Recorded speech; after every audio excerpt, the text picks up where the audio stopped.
Cinema టికెట్ల కోసం హీరోలకి పనేంటి? హీరోలు ఎందుకు రావాలి? అది మాకు ఇష్టం లేదు. మహా అయితే నిర్మాతలు రండి, ఒక ట్రేడ్ బాడీ రండి, మీ యూనియన్ రండి, మేము అది ఇచ్చేస్తాం. అంతేగాని హీరోలు వచ్చి మాకు నమస్కారాలు పెట్టాలి,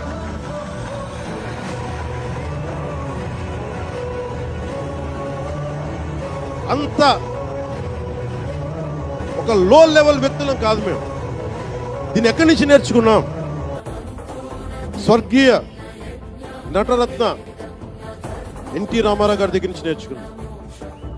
మహానటుడు, ఆయనని ఎంతమంది విమర్శించినా, కోటా శ్రీనివాసరావు గారు విమర్శించినా, ఆయన ఎప్పుడన్నా యాక్ట్ చేస్తే ఆయనతో పాటు ఏం బ్రదర్ బాగున్నారు అని చెప్పేసి అలా గుండెలు నిండుగా పలికే వ్యక్తి మహానుభావుడు ఎన్టీ రామారావు.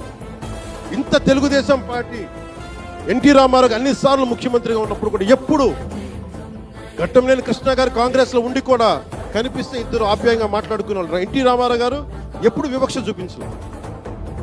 ఇది చిత్ర పరిశ్రమ తాలూకు ఔన్నత్యం. అదే ఔన్నత్యాన్ని మేము కొనసాగిస్తున్నాం.